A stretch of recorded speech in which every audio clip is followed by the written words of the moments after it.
नमस्कार। आज की स्टोरी है जो दुखी रहते हैं, जो मन से कमज़ोर होते हैं उनको वासनाएं जकड़ लेती हैं। आप सभी का स्वागत है।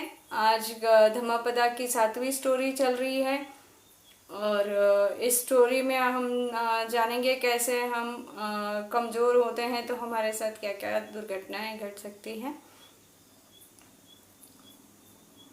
तो शुरू करें।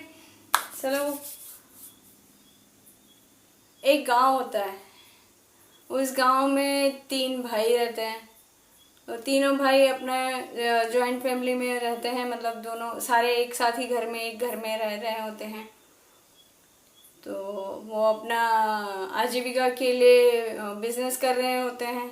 एक का नाम होता है महाकाल, दूसरे का नाम होता है मध्यकाल और तीसरा जो होता है उसका नाम होता है चूलाकाल।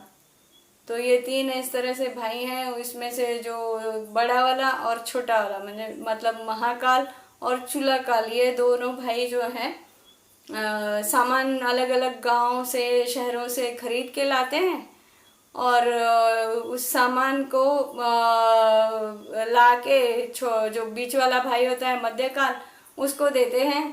तो वो अपना गांव में वो सामान बेचता रहता है।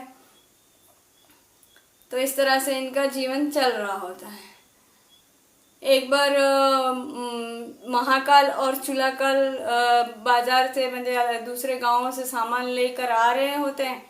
तो वो श्रावस्ती पहुंच जाते हैं, जेतवन आश्रम के पास से वाले श्रावस्ती गांव के पास पहुंच जाते हैं।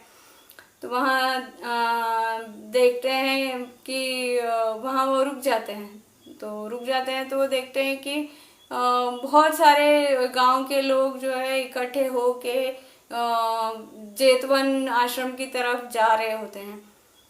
तो उनको महाकाल को जिज्ञासा होती है कि अरे ये सब लोग वहाँ क्यों जा रहे हैं, इतने सारे लोग, ऐसा क्या है वहाँ पे। तो उसको इतनी जिज्ञासा होती है कि वो बोलता है, अपने छोटे भाई को बोलता है कि तू ना सामान की रखवाली कर और मैं जो है जाके देख के आता हूँ कि वहाँ पे क्या है और ये इतने सारे लोग क्यों जा रहे हैं। तो वो बोलता है छोटा भाई ठीक है। तो महाकाल जाते हैं वहाँ पे जेतवन आश्रम में, वहाँ बुद्ध को प्रणाम करते हैं भावपूर्ण श्रद्धा से एकदम, और वहाँ पे प्रवचन बुद्ध का सुनते हैं। तो बुद्ध जो है वो प्रवचन बता रहे होते हैं सारी चीज़ें कि कैसे जीवन का नियम क्या है और कैसे ये जीवन चलता है। इसमें हर चीज़ जो है नश्वर है। तो इस तरह की बातें सुन के उनको बड़ा ही अच्छा लगता है और उनकी इच्छा होती है कि वो भिक्षु बन जाए। तो प्रवचन खत्म होने के बाद वो फिर बुद्ध के पास जाते हैं और उनको बोलते हैं कि मुझे दीक्षा लेनी है। तो जब बुद्ध भगवान उनको पूछते हैं कि क्या तुम अकेले हो या फिर तुम्हारे साथ और भी कोई आया हुआ है, तुम्हारे परिवार का कोई सदस्य है जो साक्षी बन सके इस बात के लिए कि आप भिक्षु बनना चाहते हैं और उनको कोई आपत्ति नहीं है।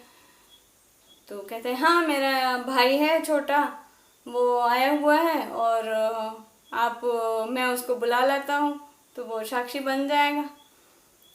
तो बुलाते हैं उनके भाई को, चूलाकाल को। तो चूलाकाल आके बड़े भाई को बड़ा समझाते हैं कि नहीं नहीं, ये ऐसा मत करो, हम चलो अभी घर चलते हैं। लेकिन महाकाल जो है वो तो बोलते हैं कि नहीं, मैं तो भिक्षु बनूंगा ही बनूंगा। वो सुनते नहीं है उनकी। तो फिर वो भिक्षु बन जाते हैं, उनको एक्सेप्ट कर लेते हैं बुद्ध भिक्षु के रूप में। वो तो गैरिक वस्त्र का पहनने लगते हैं। तो बड़े भाई को भिक्षु बनते हुए देख के छोटे भाई जो होते हैं वो बोलते हैं मैं भी भिक्षु बन जाता हूँ और मैं फिर किसी न किसी तरह से इनको मना लूँगा और वापस हम दोनों भाई घर चले जाएंगे। तो इस तरह से वो सोच के वो खुद भी भिक्षु बन जाते हैं। अब दोनों भाई भिक्षु बन गए। तो महाकाल को जो ध्यान की विधि दी होती है बुद्ध भगवान ने, वो विधि करने के लिए वो श्मशान चले जाते हैं और वहीं पे अपनी ध्यान साधना करने लग जाते हैं। और यहाँ पे ये चूलाकाल आश्रम में ही रहते हैं और उनके जो नियम वगैरह होते हैं वो भी व्यवस्थित पालते नहीं है, ना ही वो ध्यान साधना कुछ बरोबर करते हैं व्यवस्थित ढंग से जो उनको बताया गया होता है, क्योंकि उनका उसमें रस ही नहीं होता है।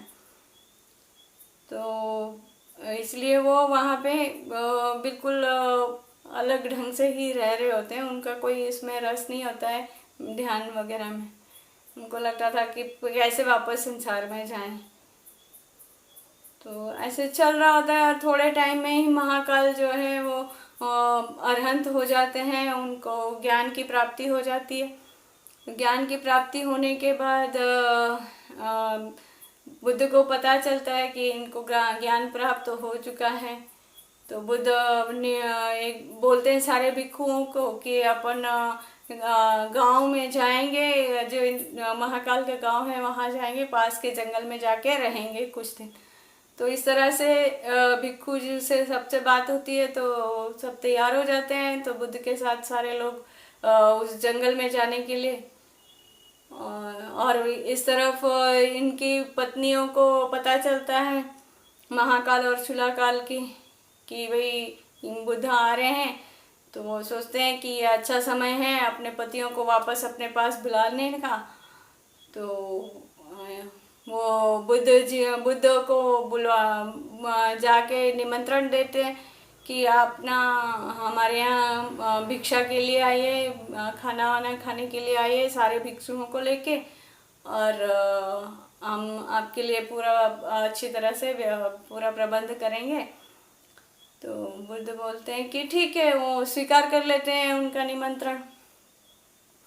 निमंत्रण स्वीकार कर लेते हैं। तो जब दूसरे दिन वहाँ जाना होता है तो उसके पहले बुद्ध चूलाकाल को भेजते हैं कि भाई जाके वहाँ पे देखो कि किस तरह का अरेंजमेंट हुआ है, किस तरह का व्यवस्था की है आपके घर वालों ने।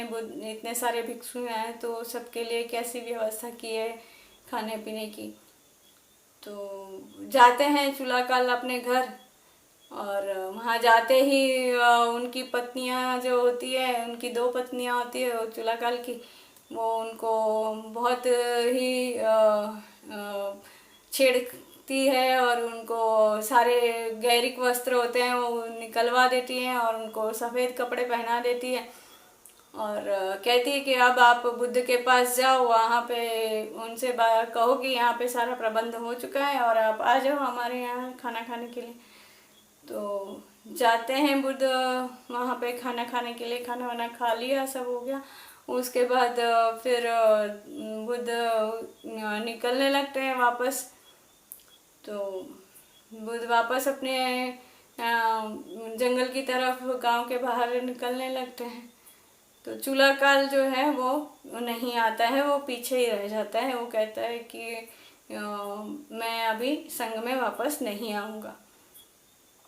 वो अपनी पत्नियों के साथ रहने लग जाता है। तो इस तरह से ये वहाँ पे रुक जाते हैं। तो यहाँ पे बुद्ध वो ये कहते हैं कि जो बहुत ही कमज़ोर मन के होते हैं वो उनको मार जो है धक्का दे देता है वापस संसार में। तो क्योंकि ऑलरेडी एक बार भिक्षु बन चुके थे और उन्होंने फिर छोड़ दिया, तो संसार में फिर अपनी वाइफ और उसी चक्कर में वापस पड़ गए।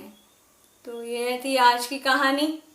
आशा है आप सबको बहुत पसंद आई होगी। हमारा ये दामले बुक रिव्यू चैनल आप सब्सक्राइब कीजिए ताकि हमारी रोज़ एक नई कहानी आप सुन सकते हैं और देख सकते हैं। तो आज के लिए इतना ही, धन्यवाद।